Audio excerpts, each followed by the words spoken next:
Bom, o Charlie Kirk, cara, que foi assassinado aí na semana passada, a galera que, na verdade, eles encontraram... O pai do assassino o denunciou pra polícia, né? E o cara é o Tyler Robinson, que pode pegar a pena de morte. Pode pegar a pena de morte. Então, ó, a polícia prendeu o Tyler nessa sexta-feira, dia 12, após encontrarem indícios físicos da autoria do crime. Nessa terça, dia 15, a promotoria de Utah disse que Robinson informou ao seu colega de quarto que o motivo do ato seria ter se cansado do ódio dele. A acusação significa que ele poderá enfrentar pena de morte por disparo de arma de fogo e obstrução da justiça. Cara, já que tu cansou do ódio do cara, tu faz o quê? Vai lá e mata o cara. Inclusive, aparentemente, Meu Deus do céu, ele tinha um relacionamento com uma mulher trans também. É. E alegava, né, que o Charlie Kirk, ele incentivava a transfobia e tal. Então pode ser um dos motivos... Tá tudo sob investigação ainda. Mas pode ser um dos motivos que tenha justificado esse crime horrendo aí que o Tyler Robinson fez. A polícia encontrou uma toalha, né? Enrolada na arma que teria sido usada para o crime. E nesta toalha foram encontrados sinais de DNA que depois, comparados com o DNA dele, mostraram que realmente seria ele o autor, né? É ele o autor. E, além disso, ele teria também dito a outras pessoas que foi ele quem matou, né? E agora... Ele compartilhou mensagens também, né? Falando que ia esconder o fuzil em determinado espaço. Isso para a própria companheira dele tá denunciando também, tá compartilhando com a polícia informações. E, aparentemente, o único que está se negando a compactuar é o próprio Tyler Robinson, que, segundo o governador de Utah, não está contribuindo em nada para as investigações. O pai dele foi quem entregou ele para a polícia, né? O pai dele é ligado ele é da unidade policial da cidade lá, não sei o nome da cidade onde eles moram, e ele manteve o filho em casa e o cara ficou lá até ser entregue, até a polícia chegar lá e fazer a prisão. Agora, tem essa gravidade do crime, né? Mas aqui nós tivemos, na sexta-feira, um ato que não teve a mesma gravidade física, mas tem uma gravidade política, que é a filha do ministro Fachin, do Supremo, que é a professora Melina Fachin. Ela é professora, diretora do setor de Ciências Judiciais da Universidade Federal do Paraná. Ela participou de um evento e, na saída do evento, ela tomou uma cusparada na cara. Um cara passou perto dela e gritou "lixo comunista" e deu uma cusparada na cara dela. Lógico, a gente não está comparando o que aconteceu nos Estados Unidos, pela gravidade, com aquilo que aconteceu no Brasil, que também é grave, que é o fato que as pessoas acham que você resolve questões políticas assim. Com violência, qualquer que seja. Com desrespeito, né? É uma coisa muito preocupante, né, rapaz? E, aliás, acho que até incentiva o outro lado, porque imagina, poxa, se você é um cara, por exemplo, de esquerda que não compactuava com as ideias do Charlie Kirk, aí tem alguém, por exemplo, aparentemente, né, tô tudo sob investigação, mas aparentemente realmente foi um crime político motivado por questões de divergências ideológicas. Você não vai se sentir representado por uma pessoa dessa. E, aliás, por exemplo, o Charlie Kirk, ele foi uma pessoa que defendeu que tudo que a OMS, por exemplo, fez acerca da pandemia estava errado, que a OMS estava concomunada com a China. Ele defendeu, por exemplo, que as eleições que elegeram o Biden foram eleições irregulares e o cara é morto. Poxa, porque estão querendo calar ele. Então quer dizer que talvez ele tenha algum tipo de razão nos argumentos. Entende? Então, nem do ponto de vista assim, político, de luta política faz sentido, porque você acaba fortalecendo muito mais o outro lado, porque o seu lado parece o menos razoável da história. Então, de fato, é um crime político. E, infelizmente, assim, a tendência, pelo menos pelo que eu vejo, é aumentar. Ainda mais com a eleição americana que vai rolar, a eleição brasileira também que vai rolar no próximo ano. Esse risco existe. E sobre tudo isso que a gente está falando, cara, você acha, assim, a gente vai ter... Você acha que, assim... Esse crime, ele muda alguma coisa ou do ponto de vista do governo americano, o Trump falou sobre isso, ele decretou luto e tudo mais. Isso municia o Trump de alguma forma para pelo menos no discurso, sim, né? Não, com certeza. O Charlie Kirk, ele era muito forte, principalmente nos jovens, né? Ele tinha um discurso... ele começou com o movimento Turning Point, em que ele falava que as escolas estavam todas propagadas com a cultura woke, e ele começou a fazer um modelo até que alguns políticos brasileiros começaram a imitar, que ele colocava a mesinha nas universidades e falava assim, o Trump é o melhor presidente, mostra que eu estou errado. E aí ele tinha uma retórica muito boa, falava muito bem, e ele geralmente, né, vencia ali os debates, e isso começou a fazer com que o movimento crescesse um monte, e o Trump, até, por exemplo, a escolha do J.D. Vance enquanto vice-presidente foi depois de uma consulta ao Charlie Kirk, inclusive. Então, ele é uma figura importante na Casa Branca. A esposa dele falou que ele estava considerando se candidatar nas próximas eleições. O Trump considerava ele como um conselheiro de como se comunicar, principalmente com a população mais jovem, né, com jovens, que o Trump não tem tanta proximidade assim. Então, isso vai ser muito usado pelos republicanos para conseguir angariar a imagem que os democratas eles são radicais, e acho que os democratas eles estão tentando meio que descolar essa imagem. Você pega, por exemplo, o Gavin Newsom, governador da Califórnia, o próprio Biden também se pronunciou no sentido, não, a gente discorda dessa postura, não concordamos com alguns posicionamentos dele. Por quê? Porque é a vez, né, no mundo que a gente vive, que é o mundo da pós-verdade, em que a emoção que a notícia te causa interessa muito mais do que a veracidade da notícia. Pô, um atentado, um crime horrendo como esse político vai servir como argumento para os republicanos tentarem se fortalecer. Em um momento em que eles estão passando por uma queda de popularidade por conta de questões econômicas, principalmente, né, de inflação e tal. Então, acho que foi assim, um prato cheio para os republicanos politicamente tentarem se revitalizar do ponto de vista de popularidade.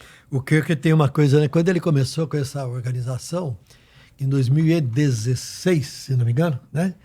Ele dizia que Estado e igreja não poderiam caminhar juntos, que eram coisas distintas, né? Com o passar do tempo e à medida em que ele vai tendo maior destaque e vai angariando mais apoio e que os encontros promovidos por ele têm maior público, ele muda de posicionamento. E aí ele passa a dizer que religião e Estado podiam se caminhar juntos. E aí ele anexa a questão religiosa muitas vezes a um discurso. Né? E passa a atender também a outros públicos. Né? Ele falava, por exemplo, ele defendia a supremacia da civilização, da chamada civilização branca, da civilização europeia ou americana sobre a civilização oriental. Ele falava que é superior. Né? Ele tinha algumas posições em relação ao aborto, inclusive em casos de estupro, que são muito discutíveis. Porém, era a linha dele, era a linha que ele definia, que ele defendia e era apoiado e era acompanhado por muita gente. Né? Nada disso, assim, não gostar de nenhum desses temas aí, porra, te dá, né, motivo pra tu dar um tiro no cara. Com certeza. Justifica, né? Claro que não, em hipótese alguma. Pois é, e acontece, ele toma esse tiro, inclusive, no momento que ele tá fazendo o que ele sempre faz, né? E ele, se eu não me engano, tá falando de armas mesmo, né? Perguntam pra ele... Para pessoas trans, inclusive, né? Que ele tava falando sobre o aumento sobre quantas pessoas... Uma pessoa foi lá e perguntou, né? Quantas pessoas trans promoveram atentados e tal, e foi nesse momento que ele sofreu o atentado. Em relação à economia, à sociedade americana, ainda mais dentro dos Estados Unidos, que se prevê tanto a questão da liberdade de expressão. Talvez algumas falas, se ele tivesse falado aqui no Brasil, poderiam ter sido punidas com sanções, multas, eventualmente até prisões, né? Mas a sociedade americana escolheu ao rumo, a democracia deles, a questão do livre-arbítrio, da liberdade de expressão. Então ele não poderia ter, de fato, sido condenado pelas palavras, muito menos dar um tiro, né? No pescoço dele. Isso daí é um ponto importante mesmo, porque lá eles têm muita coisa que ele fala. Aqui no Brasil tem gente que consideraria crime porque a regra do jogo é diferente. Né? Então, mas de novo, todo a maneira como funcionam as coisas nos Estados Unidos montaram um cenário para que acontecesse uma tragédia como essa, né? Porque lá ele pode falar o que quer, sem nenhum tipo de perseguição estatal. Isso não quer dizer que a sociedade não pode ter uma opinião sobre o que ele tá falando, mas perseguição, tipo, não dá pra ele ser preso, né? Não dá pra processarem, eu acho que não, né? Processarem ele pelo que ele tá falando. E nessa mesma sociedade é possível um cara andar com arma, ele compra no Walmart. É isso que eu ia dizer, né? A liberdade para comprar, a liberdade para se armar se torna um agravante quando a pessoa chega no radicalismo, chega no ponto extremo. E, aliás, nos últimos dias, nessas últimas semanas, nós temos visto vários casos de crimes nos Estados Unidos e alguns outros países, de pessoas que entram em igreja, pessoas que entram em boate, pessoas que entram em diferentes lugares e matam uma série de pessoas, agridem e tal, né, provocam a dor e a crueldade, com base na sua posição pessoal, extremamente agressivo em relação ao comportamento dos outros, mas armado de uma arma com uma arma poderosa na mão. E aí eu falo. E acho que uma outra consequência também que pode acontecer, você perguntou do governo americano, né? Como que ele pode se portar em relação a isso. O J.D. Vance falou que o Estado americano está fazendo uma série de monitoramento, principalmente nas redes sociais, para tentar tirar de cargos em escolas, enfim, pessoas que possam ter se posicionado de maneira não adequada em relação ao Charlie Kirk. E aí eu acho perigoso, porque o que seria... Se a pessoa, por exemplo, vai lá e comemora a morte do cara, pô, claramente até incitação ao crime, no caso do Código Civil Brasileiro, é um crime fazer isso. Não pode incitar o crime, né? Isso é até no Código de Penal. Agora, se uma pessoa, por exemplo, fala assim, olha, o Charlie Kirk, ele faleceu. Poxa, lamento pela morte dele, mas não concordava com as suas posições e tal. Isso é um comentário infeliz de ser feito? Não é. Essa pessoa pode ser afastada do cargo só porque ela discordou das posições e fez um comentário no momento insensível, no momento em que as pessoas estão lamentando a sua morte? Então, é uma coisa que está correndo agora nos Estados Unidos. E, inclusive, aqui no Brasil também, né? Aqui no Brasil também. Aqui a gente tem uma galera que tá escrito aqui, ó, conexão... a direita pedindo cabeça de quem comemorou a morte de Charlie Kirk, né? Inclusive, os Estados Unidos está revogando o visto de brasileiro que comemora a morte do Charlie Kirk. O primeiro caso mais falado foi de um médico neurologista de Pernambuco que postou a alegria dele pela morte do Charlie Kirk. Eu fico tão surpreso de ver Eu também fico. Um médico neurologista se comportar publicamente assim. Acho isso inacreditável. Eu também. Outra coisa é que a consequência do governo americano caçou o visto dele, falou, se ele tiver visto, ele não tem mais, né? E talvez ele tenha muitas outras dificuldades em relação aos Estados Unidos. Imagino que sim. Né? Mas o primeiro caso é o comportamento da pessoa. Mas não é interessante que seres humanos, nós... que somos seres humanos, que são seres empáticos, que precisam viver em comunidades, ou funcionam muito melhor em comunidade e tudo mais. A gente está festejando a morte de um cara. A gente tá num momento muito esquisito da nossa identidade como ser humano, não é? Assim, a gente pode discordar de tudo, cara, mas... comemorar a morte de alguém... Cara, imagina que o Charlie, ele é assassinado e a esposa e a filha dele estavam ali, cara. Então, tem um monte de coisa em volta. Como é que tu festeja a morte do cara que ele tava ali... Ele a princípio, ele tava ali defendendo as ideias dele. Entendeu? O que ele sempre fez, né? Ele não tá fazendo nada, inclusive, diferente do que ele vinha fazendo há anos já, né? Tu curtir, ficar feliz e postar se tu ficar feliz dentro da tua casa no banheiro ali, tu já tá sendo meio, porra, né? Deus tá vendo. Se alguém ouvir, né? Deus tá vendo. Família, Agora, tu posta na internet fazendo, sei lá, meio que incentivando as pessoas a sei lá, se alegrarem com a morte de uma pessoa, de um cara de uma pessoa, aí talvez fica meio amplo, porque tem uns caras aí que, né? Que é discutível, bem mais discutível. Mas no caso do Charlie, ele tava só falando o que ele pensa, né? Então isso é muito bizarro. E assim, pessoas que eventualmente não concordam com o que ele fala, poderiam responder, poderiam entrar na justiça, não concordei aqui, eu quero, sei lá, entrar na justiça contra você no Código Civil. Existem opções pra você recorrer se não gostar, não matar a pessoa, né? Porra, matar a pessoa, cara. Exatamente. Acho que a gente tá vivendo um ciclo de regressão civilizatória. Quando a gente olha lá no tempo das cavernas, né, que os caras andavam com um pedaço de pedra, de pau, sei lá o quê, e a hora que chegava perto do outro, você tava com um pedaço de carne, dava um porretado e pegava a tua carne.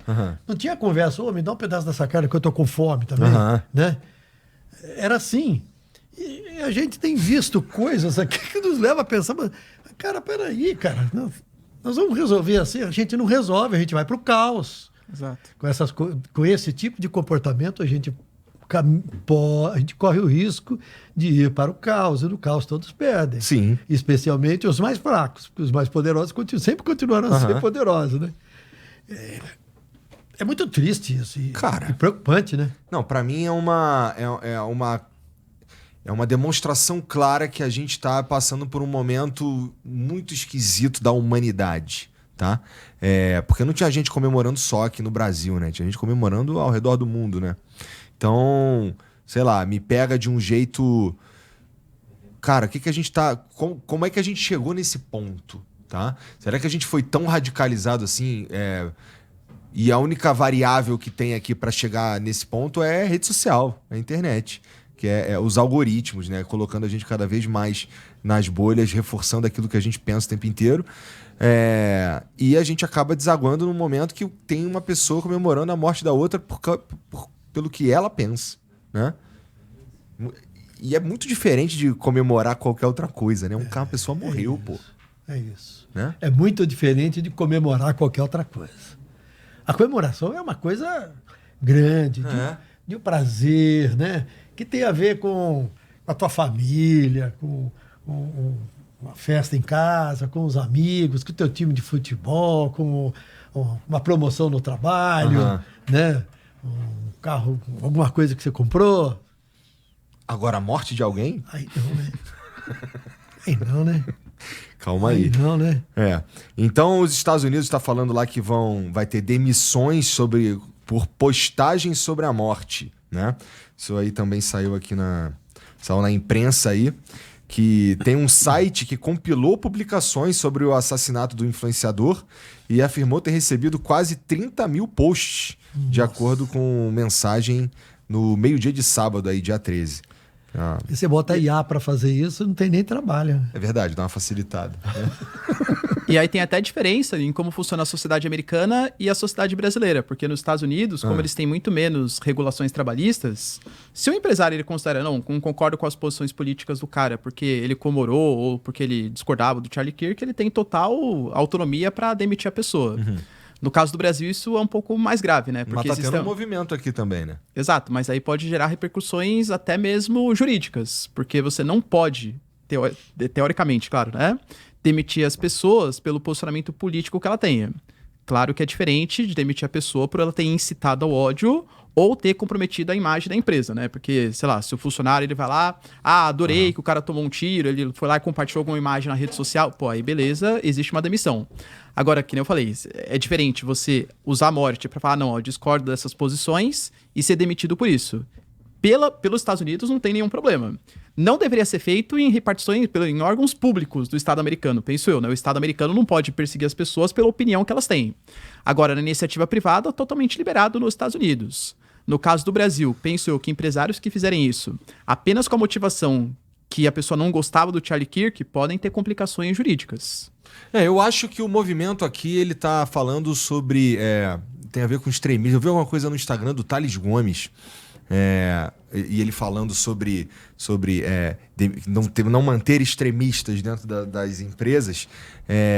Mas aí que tal, também não sei exatamente o que é o considerado extremismo. Se for, de fato, fazer manifestação pública que o cara, com alegria pela morte do cara, isso pode dar a base legal para uma demissão, né? É que não sou... Também não sei. Eu não sou advogado, né? Mas pelo que eu tava vendo, incitação ao crime é crime também, né? Isso pode ser punido, então é demissão por justa causa. E também comprometer a imagem da empresa publicamente. Você é um funcionário que tá vestindo ali a camisa da empresa, isso também pode ser considerado como um crime, né? Agora, pelas manifestações políticas, aí não. Teoricamente, isso não poderia acontecer. E aí, compactuo com você. Beleza, a gente vai fazer um combate ao extremismo. Para alguém, por exemplo, que goste muito do Lula, o cara, por exemplo, ter votado no Bolsonaro, esse cara é um extremista. Ele merece ser demitido. Alguém gosta do Bolsonaro. Não, esse aqui votou no PT, não. Esse aqui é um extremista. O que é o extremismo político, entendeu? E aí a gente entra numa seara perigosa. Definir o que é o extremismo quando você tá num cenário meio deflagrado, que nem a gente tá agora, é difícil, cara. Quem é que vai dizer o que é isso? É o dono da empresa? Mas qual é a opinião do dono da empresa? Então, na eleição passada, para presidente, nos meses que antecederam a eleição, foram registrados vários eventos em que empresários reuniam funcionários e falavam, olha, vocês devem votar para fulano, vocês devem votar para cicrano, né? E foram punidos. Foram punidos pela justiça, porque aqui no Brasil isso é considerado crime, né? Agora, cada um, né, trabalha na empresa, produz a latinha lá. Eu sou disso, eu sou daquilo. Eu conheço muitos lá na Globo que votaram no e votaram no outro. Por exemplo, falando do último trabalho, o último emprego que eu tive, também na minha família, do mesmo jeito. E dos meus amigos, do mesmo jeito, e assim é. E é natural que seja assim, Claro, né? claro. A partir do momento que a gente começa a achar isso, o cara discordou um pouquinho de você, ou, hoje é engraçado isso, não concordou totalmente com uma pauta, ou seja, ou com um grupo, com um grupinho, ou com um conjunto de pautas, não concordou completamente com aquilo ali, você tá do outro lado, né? O cara que pensa cada assunto separadamente, tem opiniões diferentes, porque sim, porque somos seres humanos, a gente é um pouco mais complexo do que isso, né? Acaba sendo enfiado do outro lado. Então você, às vezes, é um extremista sem saber, né? Dá pra você ser meio extremista sem saber, porque você não tá prestando atenção no que você tá fazendo, né? É fácil, na verdade, né? Infelizmente. E aí tá tendo esse movimento aqui no Brasil também de demitir os extremistas. Eu acho que a questão tem bastante a ver sempre com como a gente define que diabo é ser um extremista, né? Então, bom, se tem a ver com método se, por exemplo, ficar feliz publicamente com a morte de uma pessoa, ou se é discordar de uma coisa aqui e outra ali, e como no privado, no público, é tudo muito complicado. Espero que vocês tenham pensado bem no que isso aí quer dizer. Né? E no caso dos Estados Unidos, quem vai fazer a demissão? Porque nos Estados Unidos, iniciativa privada pode demitir. Iniciativa pública, o Estado demitir com base na opinião da pessoa, aí já acho bem complicado também. Bom, tem um live pix aqui pra gente falando sobre o Charlie Kirk. Vamos lá, vamos ouvir. Salve família. Sobre o caso do Kirk, mano, cara, assim, ó, ele tinha discursos totalmente extremistas. Ele em um podcast falando que pessoas negras tinham menos valor. Se tu for ver agora, teve passeata nazista em luto pra ele. E ele procurava isso, né, mano? E não tem muito o que falar. Eu sou contra matar alguém pela opinião divergente, mas ele procurou, né, mano? Ele literalmente procurou isso. O nome do cara que ele botou é Quem Procura Acha. Tá? Vamos lá. Cara, eu gosto de tomar cuidado com esse de tu procurou, né? Porque aí ele tá justificando, né? Respeitosamente, meu amigo. Quando você fala quem procura acha, você tá justificando a ação do outro pelo fato dele ter feito isso aí. Que isso vale pra qualquer coisa, porque assim, o que é quem procura acha? Porque uma universidade, a princípio, é um lugar para se debater ideias, não é? Então, se o Charlie Kirk vai lá dentro de uma sociedade que admite todos os discursos dele, né? Assim, do ponto de vista legal, ele poderia falar e defender tudo que ele defendia e falava, né? Então, se ele vai numa universidade que é um lugar de debate de ideias e não pode debater ideias, quaisquer que sejam, pra mim, tá errado, entendeu? A princípio, ele poderia... Assim, o que eu quero dizer é, ele não tava lá procurando um tiro, né? Ele tava lá debatendo ideias num ambiente que é feito pra isso, né? Legal. Porque quando você fala quem procura acha, o que você... pessoas usam esse argumento pra vários outros crimes aí, né? Botando... Quando você coloca a culpa, no fim das contas, na vítima, né? Porque assim, cara, goste ou não, o Charlie Kirk levou um tiro e foi assassinado. Né? Você pode gostar ou não do que ele falava. Então, tá aí, o cara é uma vítima de um crime. Ele simplesmente não tá mais aqui entre nós. Simplesmente. Né? E essa é, sei lá, o que é pior do que isso? Né? Então, esse lance do quem procura acha aí, eu gosto de tomar cuidado. De vez em quando alguém fala isso em relação a mulheres, né? Exato. Mas a mulher fez isso, mas ela fazia Saiu com a saia curta. Saiu com a saia curta. É um pouco nessa linha, né? Exato, é disso que eu tô falando. É exatamente isso aí. Acho que precisa tomar cuidado. Poxa, o Isaac Montenegro mandou um live pix aqui, não tem mensagem nenhuma. Deu mole aí, Isaac, cara. Obrigado aí, Isaac, pelos vintão. Tu não mandou mensagem nenhuma, pô. Enfim. Mas assim, tô maluco? Não é mais ou menos por aí? O lance do quem procura acha? Calma aí, né?